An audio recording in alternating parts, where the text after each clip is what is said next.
এই শীতে আপনার দরকার মোমোজ বানানোর recipe. So here I got you with momos recipe.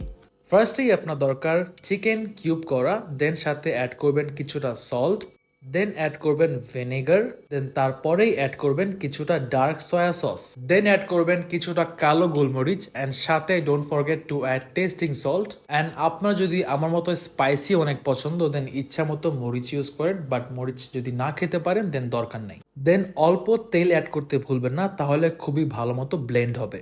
আমি কোনো জিনিসের পরিমাণ বলিনি, কারণ কারোর চিকেন বেশি বা কম হতে পারে, ওই অনুযায়ী আপনারা অ্যাড করে নিন। মোমোজের চিকেনের স্টাফিংটা মেন, এটা যত বেশি মজা হবে তত বেশি আপনার মোমোসটা টেস্টি হবে। সো ব্লেন্ড করা শেষ আমার চিকেনের স্টাফিং। মোমোজের মেইন মজাটা হচ্ছেই এই স্টাফিংটা।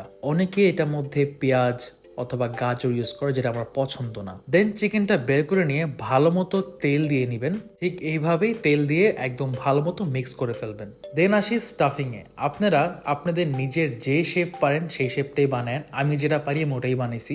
মেক শিওর হাতে ভালো মতো তেল নিয়ে নিন, না হলে দেখবেন আটাগুলো সব ছিঁড়ে ছিঁড়ে যাবে। আমি মোমোস সবসময় রাইস কুকারে বানাই, যেটা আমার জন্য অনেক বেশি ইজি হয়।